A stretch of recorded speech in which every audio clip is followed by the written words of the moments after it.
Hey, Tami, why don't you go ahead and take a couple quick minutes here and introduce yourself to the crowd? We got a lot of different new people in here. We'd love to hear a little bit about you. Okay, great. Well, first off, thanks for having me.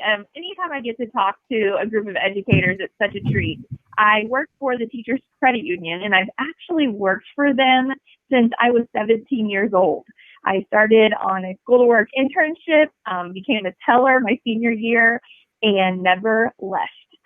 It's been a great ride. I've got to meet amazing teachers, educators, and of course, many other types of members, since we not only serve the educational field anymore, we serve anyone in the community. But I got my start there in education myself, because after I became a teller, I started working in the HR department as the main trainer. And now I'm the vice president of training and sales. So we have an entire training team. So I absolutely love and respect all that you guys do for students. And I'm sorry for the feedback. But I love getting the opportunity to train adults. And I feel like you guys have a special calling and a special gifting to be able to train students. So thank you for all you do. I don't know if my slides are available or not, but yeah, I can pull them up whenever you're ready. So okay, yeah, if you want to flip it to that second slide, this is my hero.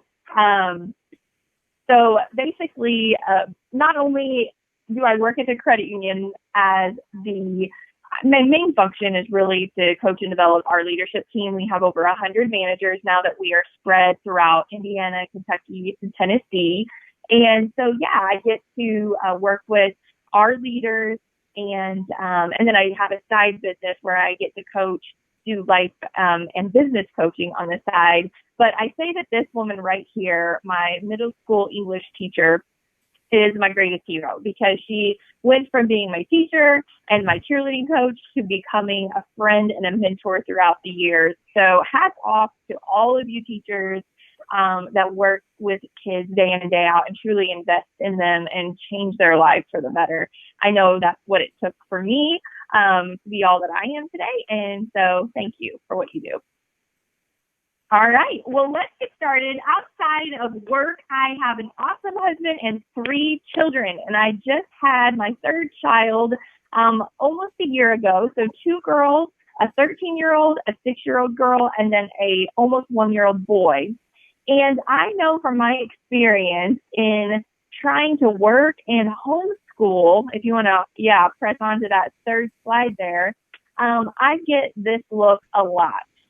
And this is probably something that you all are trying to combat, is making distance learning engaging and fun, and hopefully having the children not want to throw their towel in. But just like you mentioned, John, earlier, I got that letter too that said, hey guys, you've come all this way and don't worry, your grade cannot be negatively impacted. So that is such great news for the kids.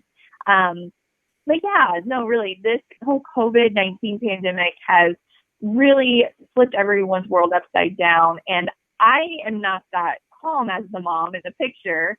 I am pulling my hair out trying to educate kids. Like I said, it's so different. And that's where I've really found this whole new respect for teachers having to work with students and keep their attention and keep them engaged and all of those things while trying to educate them and prepare them for life ahead. So yeah, it's a crazy time that we're living in, and it's a crazy task. So we're going to talk about that today. If you want to move on to the next slide, the thing that I came to find in just talking with John and several of my teacher friends is that the top challenges in distance education are also the same in every workplace too. And John, I don't know if it allows you to hit enter to slide in a few icons here on this slide, but basically those top challenges are engagement, connection, and positive mindset in my workplace and in workplaces everywhere. And I know that, and don't worry if you can't get it to come through, we'll just move on to the next slide. So engagement, connection, and positive mindset are things that we're all trying to get better at, working to achieve. And they're challenges in your workplace as well as in mine. So if we look at the next slide there, so that's number one. Yeah, it's coming up in a second. Here we go. There we go. Oh, there it was. Okay. Yeah, I'll be there in just a second. Go ahead. You're good. Okay. So yeah, basically an organization that I work in and that you work in as well, like we're saying, these are the top challenges that we're facing right now. And I'm assuming these are some of your top challenges. You might have many, many others that are not on this list. But these are the same challenges that we face in the workplace. So if you want to advance to the next slide, you can see here that this is basically research done on organizations as a whole that tell us in the workplace, only 29% of our employees are actively engaged, while 45% are not engaged at all, and then another 26% are actively disengaged. So if I think about that in the workplace and how it parallels to the classroom, it looks like this. In the workplace, that means 29% are engaged employees that work with passion and feel a profound connection to their company. They drive innovation and the organization forward. In the classroom, I'm guessing that those 29% are the students that are doing their work, asking good questions, and staying in touch. While we've got 45%. Yeah. I'm sorry to interrupt you here. The question here is, what's the difference between engaged and disengaged? Thank you. Yes. So I'm getting to that next. So the 45% that are essentially checked out are those that are not engaged. They're sleepwalking through their workday, putting in time, but not energy or passion, versus those that are actively disengaged, who aren't just unhappy at work, but they're busy acting out their unhappiness, trying to undermine what their engaged coworkers are accomplishing. And so I'm guessing, again, a parallel to that in the online classroom or even in the real classroom, if you're 45% that are not engaged, are hopefully going to turn everything in at the end, but you're not hearing from them. They're not contacting you. They're disengaged, but they know that they've got to do this. So hopefully they come through by the end. As where your 26% actively disengaged students probably haven't even started on the work and maybe have no intention of submitting it at all, right? So we see this in the workplace, just like you're seeing this in the classroom. And it is just, it's a normal issue where you're only going to get about a third or 30% that are connected and staying engaged with you. Now, if we look on to the next slide, you can see just a picture of what classroom life may have looked like before, where connection now on the right-hand side requires so much more effort, so much more intentionality, because they're not coming to you. You're having to come to them, and you're having to virtually try to connect and engage them, which is so much harder than, of course, in the classroom. And that's where, one of my very best friends is a teacher, and she said, Tami, it's not only hard to find connection with my students, but to follow up. Like, if I need to follow up with them, I have to remember to follow up with each and every one of them, and then they have to be available, and it's like waiting for their responses, and then you forget where you left off. And she says that it's just very challenging right now to stay connected, to follow up, and to keep engagement levels high. And so we talked through some things that she could do. And if you want to flip to the next slide, this is basically just a quote from one of my favorite authors, John Maxwell. I happen to be certified through his program to be a teacher, speaker, trainer, coach on his different works. But yeah, he says, connecting is the ability to identify with people and relate to them in a way that increases your influence with them, which is the key here, especially with students. Because like the book says, everyone communicates, but few connect. So you can be sending mass emails, you can be sending out instructions, you can even be hosting Zoom calls or Google Hangouts, thinking that you're doing all you can do to connect. But if you're just doing all the things that are called communication, your connection requires that extra bit of personal intentionality, right? It requires a true connection. And so what she and I were talking about, and John, if you don't mind to advance to the next slide, was how can we better connect? Because we all know the saying, people don't care what you know until they know that you care.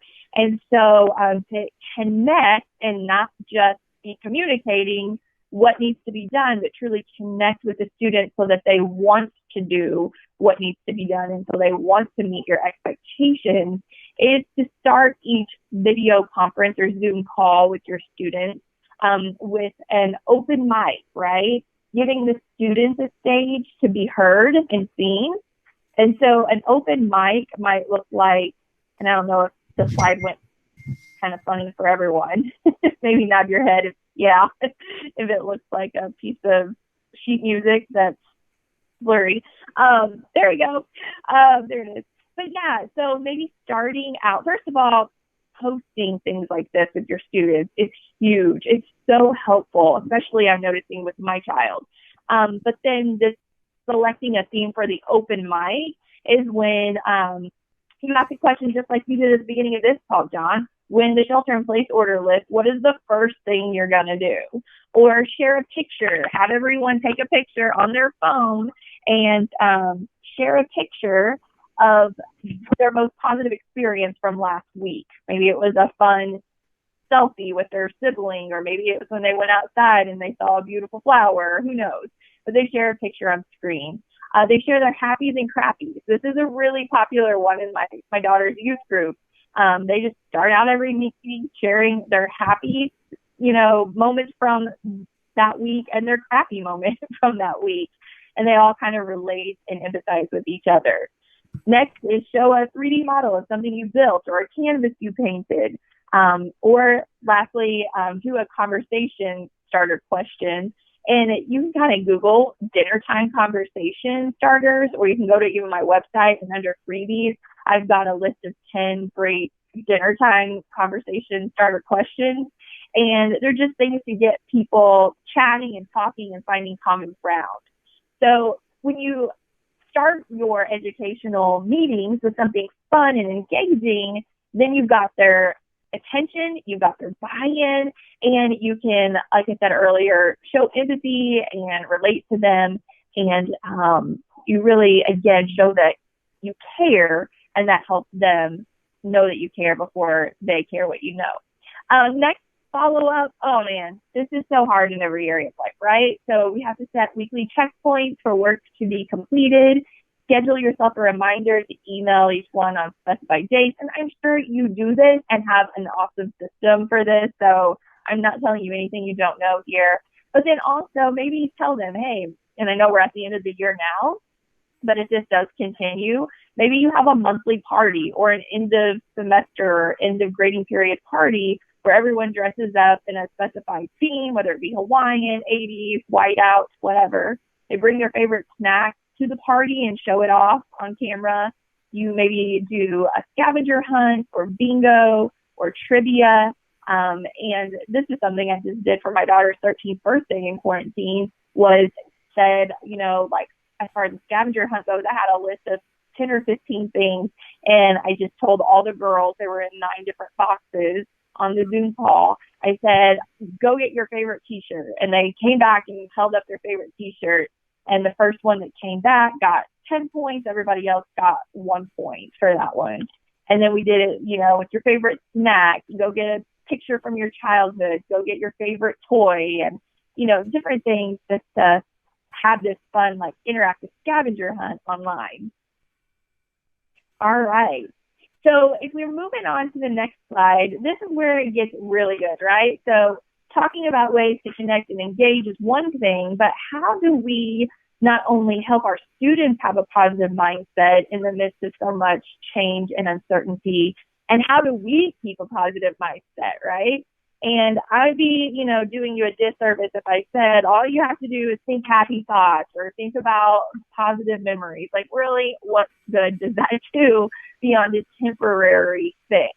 When I'm thinking new mindset, when I'm thinking keeping it positive, I'm thinking I've got to transform my old way of thinking, and we have to help students transform their old or current way of thinking about how we now are doing school, to help them realize there is a way to change your thoughts and change your outcomes for a more positive state of mind. And so something that I always say is start out with what's not a problem. And a lot of people will, and including myself, write this down in the form of a gratitude journal. So like every morning I have a journal that has like 5 lines for me to write 5 things that are not a problem that I am grateful for. And that helps me center myself and my mind on things that are positive, right, for the day. Something else that is huge in life coaching is just helping people embrace the detours. So all the things that they come in with saying, oh, I think I should be further along than I am right now, or I wish I had accomplished more, or I thought by the time I was age 40 or 50, I would have accomplished this, and I'm only this far along. We say, whoa, no.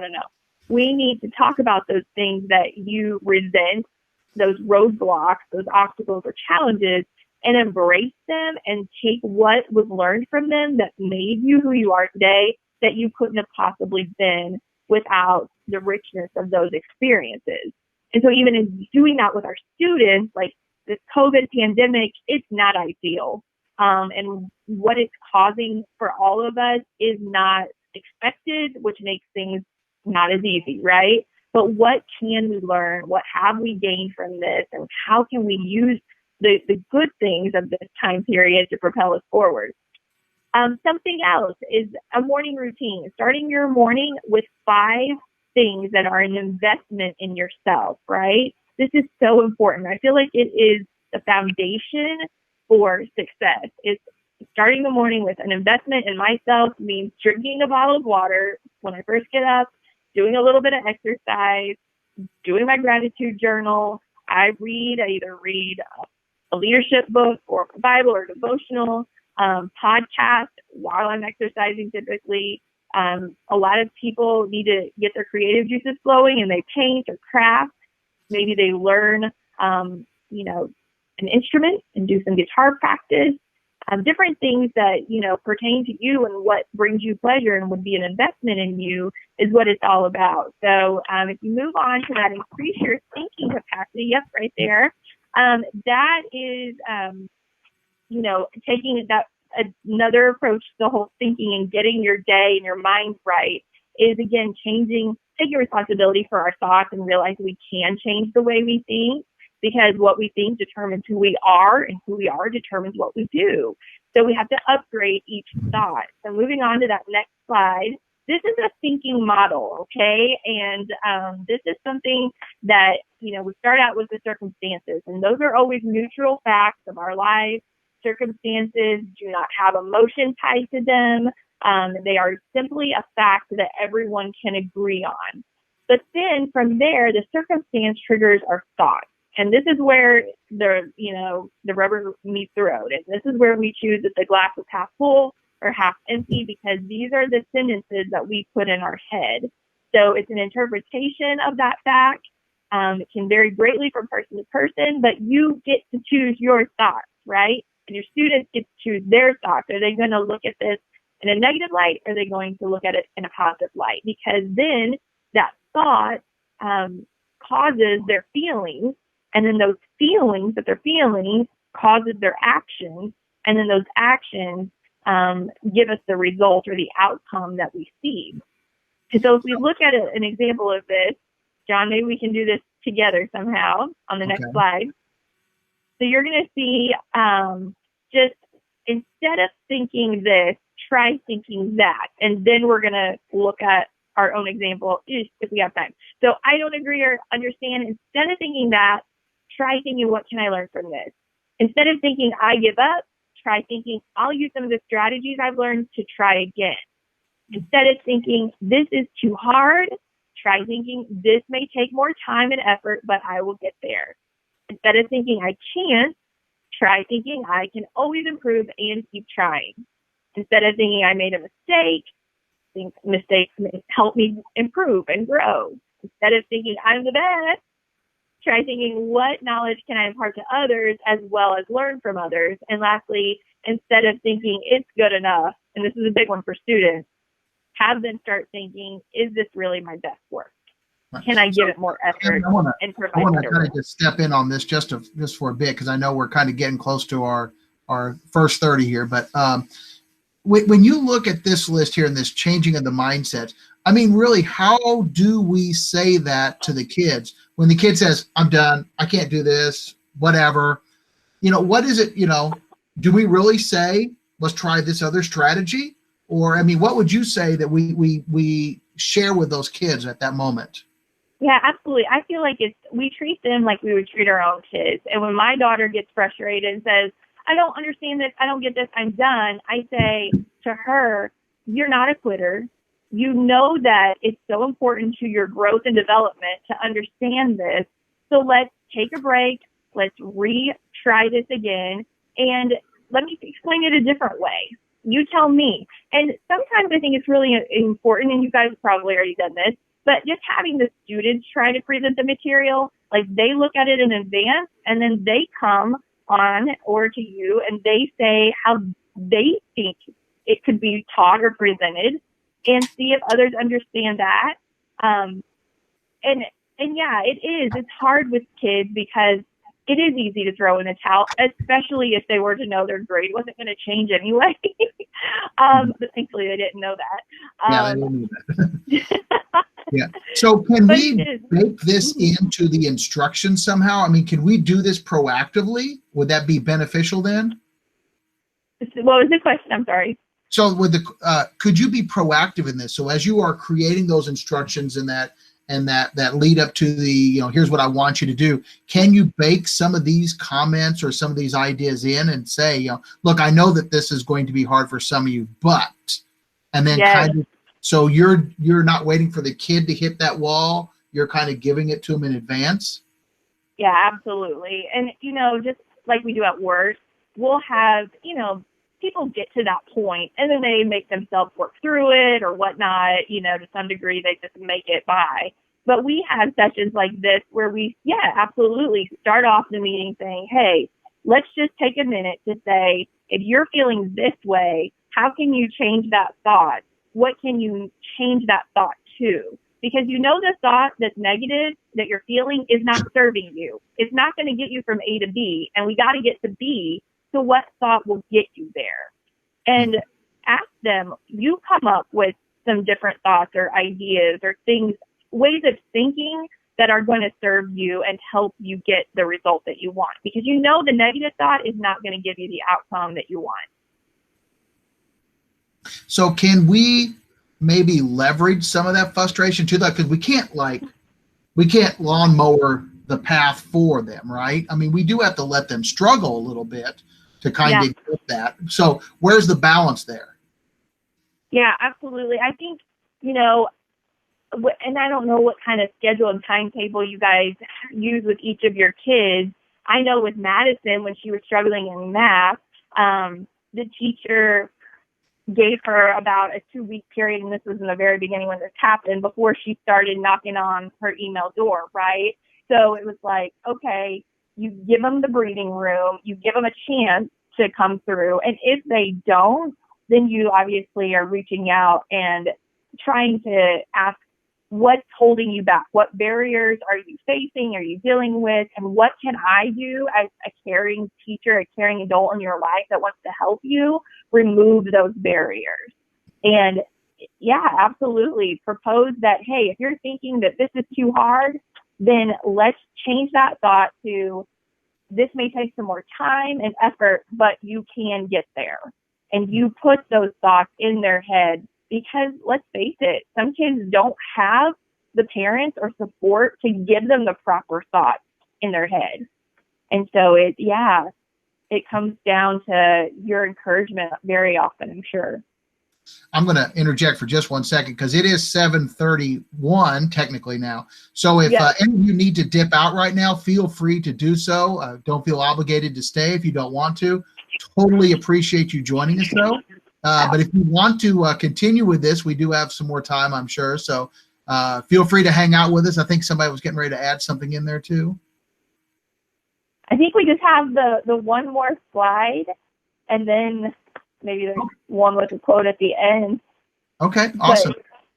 Awesome. Yeah, so if we look to this, yes, exactly, right here. If we look at this example of the circumstance that has no emotion tied to it, it's just a fact, it is what it is, that COVID has caused schools to close. What is, and I would love to know from your guys' perspective, what is a thought that you feel about that? Like, COVID has caused schools to close. Does that make your job better, worse? Like, you give me maybe a bad and a good scenario of thinking about this situation. How about somebody volunteer something for her? Yeah. I've got it definitely makes my job more difficult. Okay. Absolutely. And if you, okay, so that's, I'm not going to lie, that's a fact. It is, right? Like, you're not able to help in person. Yes, but it does give you more family time to bond. True. Absolutely. So there you did it right there. You every day can wake up and acknowledge the negative, but then think about the positive. And then in the negative, and I don't want to call it a negative thought, because let's just face it, it's reality for all of you that it makes your job harder. But so you've acknowledged that, but you're not going to dwell in that thinking, right? You're not going to sit there and sulk and think, well, then I'm going to have a terrible rest of the school year. I'm not going to be able to achieve all I planned to do in person. We're not going to have the fun. Like, yeah, okay, we know it stinks for sure, but you're going to choose the positive thinking, which is not only I get to spend more time with my children or my family, but now this is a way for me to learn how to teach in different modalities and to find ways to engage these students that maybe I couldn't have done before. And it gives you that opportunity to think about, okay, this is a new challenge and I'm going to accept it. God forbid this go into the fall of next year. We're going to all have to get really creative. And I'm in a similar situation in my job with having to train people in Tennessee and Kentucky and all over, for that matter, through the Teams virtual meeting area. How do we keep that fun and engaging? And I really think it comes down to consistency in how often you meet online. It comes down to asking them questions so that they have to give you answers. Of course, you're making assignments that they have to respond with work. And so, yeah, the thought is, it's up to me and you to choose the positive thought of, okay, this gives me the opportunity to stretch myself and to find ways to be more engaging online. And then when I do that, that's going to give me a feeling of what? What's the feeling you'll receive when you feel like your virtual connection is finally happening? So if somebody wants to throw their feeling in.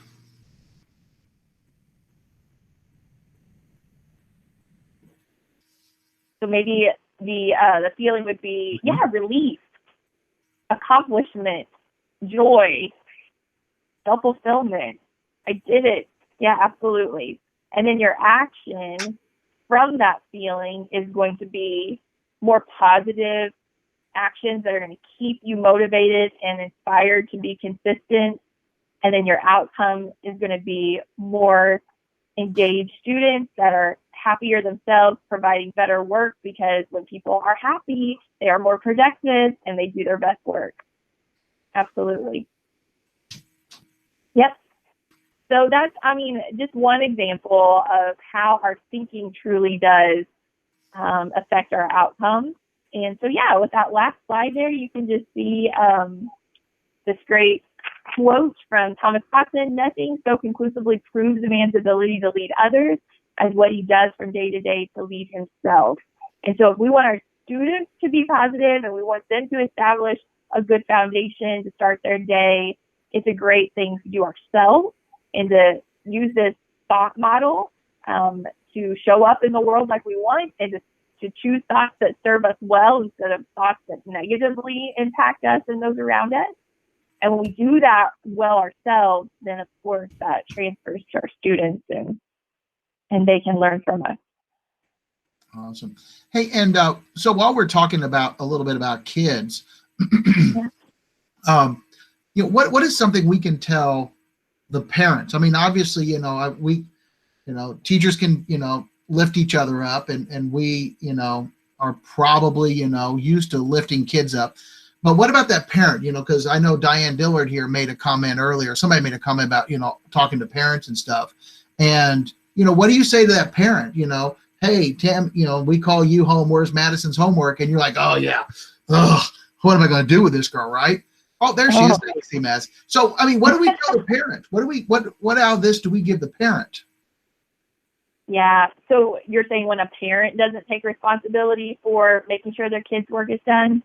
Well, I mean, like, what tips can we give the parent? Because obviously, I've been banging my head trying to get my kids to get all their work done and stuff, and, Right? and they're going through these same stages that we're going through. What advice do we give the parent in these situations when the kid says, I can't do it, or I'm frustrated, or I don't know what to do? Oh, man. I don't know that I have all the answers on that for sure, but what I have found works with my child, who is very disinterested in education, but very interested in using her phone and computer for socializing with friends, is we have a 2-hour time block every day that you dedicate to school, 10 to 2. So you can sleep in late, but by 10 a.m. you are working on your work. And then, 10 to 12. I think I said 10 to 2. So 10 to 12. And then mom comes home from work on my lunch to check the work and to make sure that we're staying on track. And at that time, I'm not going to lie, we have meltdowns. We have moments where she's like, I couldn't get this and I don't want to. And I say, we take a deep breath and we part ways for 5 minutes, and then we come back together. And if that even means coming back at 6 p.m. whenever I'm back home from work, and we revisit it, like, obviously the hours for this work it's not just school hours. It's any time that works. And so, yeah, I definitely think we have to establish a boundary with our kids saying, hey, this is the expectation for structured learning, this time frame, whatever that is that works for you as a parent, and try your best to stick with it. Then, of course, like, checking in on the work and making sure it's done and done right, that will cause some headbutting for sure. But when that happens, then yeah, we just step away, take a break, and commit to, hey, we're in this together. And I know we say that a lot everywhere you hear that. We are, though. We're in this together. I want to see you succeed. You're my child. And if I need to get you individualized help on the side, I will. But yeah, it's really, I would say with a parent, is making it flexible. Like, it just has to be, right? Does this look different, like video chat, phone calls, whatever, versus like live, in person, face to face? Did you say, does it look different? Yeah. Is there a different process? Like when you're on your phone, you're talking to these people in Kentucky or whatever, versus like they're sitting in that office right across the desk from you. Is this process different? Well, I feel like it is. I feel like there's no substitution for face-to-face training. I hate doing training during Teams, I'm not going to lie.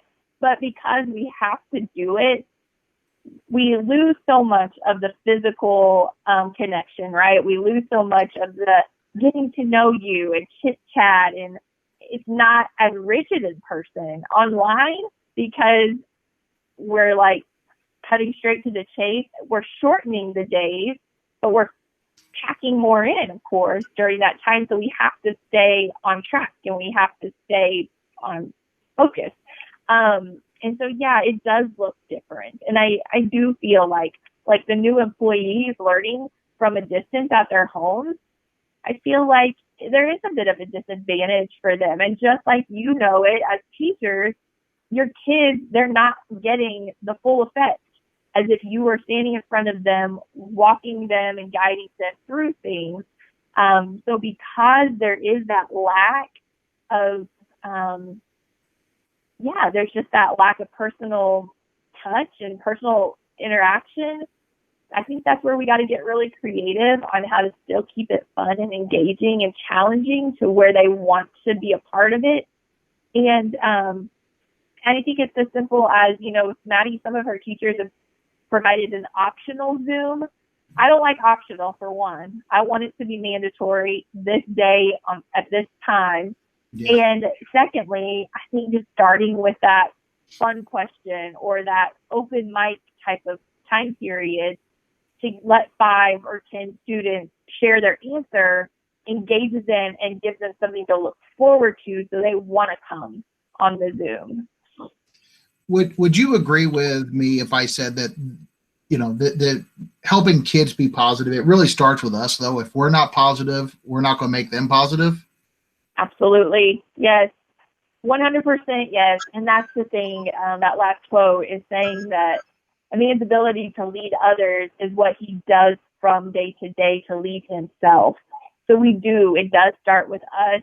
And we have to lead by example in that way. And even, I hate the whole saying, fake it till you make it, but sometimes you just have to, for the sake of the kids. It's like, it's not that bad. This too shall pass, and we will be back in the classroom, hopefully sooner than later. But while we're not, this is our new method. This is our new platform. And thank God for it, because when I was in high school, this whole type of online platform didn't exist. So at least we have something outside of just books and pens, right, to do work and submit it. It's about finding the silver lining every chance you can. One of the questions here is, are some of the kids and the parents like being de-stressed by this? Can we build on that somehow? Are they being stressed? Is that what you said? Well, I guess like part of the stress, not having that rigid structure and that rigid schedule and everything, they've got a lot more free time, I'm assuming. I think that's what you were talking. Amy, why don't you expand on that question a little bit?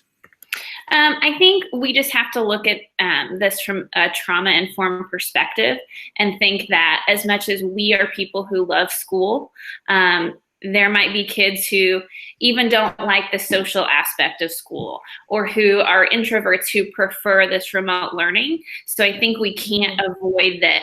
We do have this group of the population that might really be thriving in this.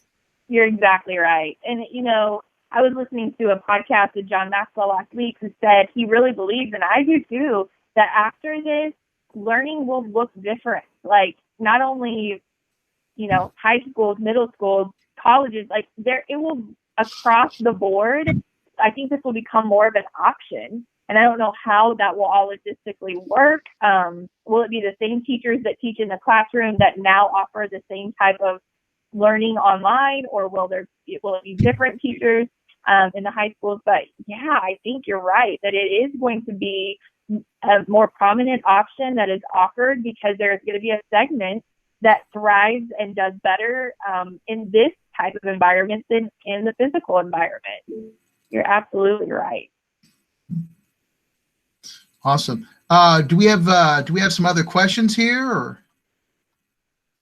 I see a lot of people have taken they've really enjoyed a lot of the pieces there. They feel like a lot of these things are making some sense to them a little bit. Good. See that. Reframing how we look at education. Excellent. All right. Other questions that you guys might have right now. Awesome. Well, I think that one of the big things that, we kind of want to think about is, when we get back to face-to-face, how do we keep ourselves positive? How do we keep ourselves, I know we all have bad days and stuff, but being able to be that leader, that I guess positivity leader, is that what you want to call it? Yeah. Kind of starts with us, and how are we going to be able to do that? It's going to be interesting, especially if we're constantly, like what some of us are fearing, we're in and we're out, so I know That could be, Yeah, that could be definitely a challenge. I know. I feel like this next, I don't know, 6 to 9 months, maybe a year, is going to be a true test for us all. Like, we're just going to have to learn to be more adaptable and flexible, and know that, like you said earlier, if we're not setting the precedent for keeping a positive attitude, then how can we expect our students? And if none of us do, then we're all going to, go down the tube together, and we can't allow that. And if we think about all of this, that, hey, my daughter, she's like, I just would rather not go out in public if I have to wear a mask everywhere. And I'm like, honey, a mask is a small price to pay for our freedom again. Like, I will wear a mask if it means that we get to go about our lives again. And so it's, again, just how we choose to look at things, and encouraging students to know, hey, it could be worse, and reminding them of what worse could look like. And yeah, always setting that bar high for ourselves, because people naturally are going to try to, just get by and kind of come under the bar. But if we set the bar high, then at least we're thriving at a standard that is that higher than most, and we have to encourage our students to get there too, for sure. Awesome. Hey guys, I really appreciate all of you joining us tonight. I think we've kind of hit a nice natural stopping point. Definitely check out, we've linked in here Tami's website and her freebies, and the PowerPoint is on there as well. And we are recording this. Please be watching for your PGP point form coming out. There it is right there with the feedback. And I also saw some other feedback earlier. Excellent. We'd definitely love that. And if there is a topic that you would like to hear, we would love to hear that from you, so we can kind of do some programming. Follow us on Twitter at SoWeLead. And then we have the website, which JD linked in here earlier, SoWeLead.com. If anybody doesn't have any other questions, then I think we can kind of let it stop here. And I appreciate everybody taking some time out to be with us. We'll see you next Tuesday. Okay, guys? Thanks, Tami. I appreciate it. Thank you. Bye-bye now. Bye.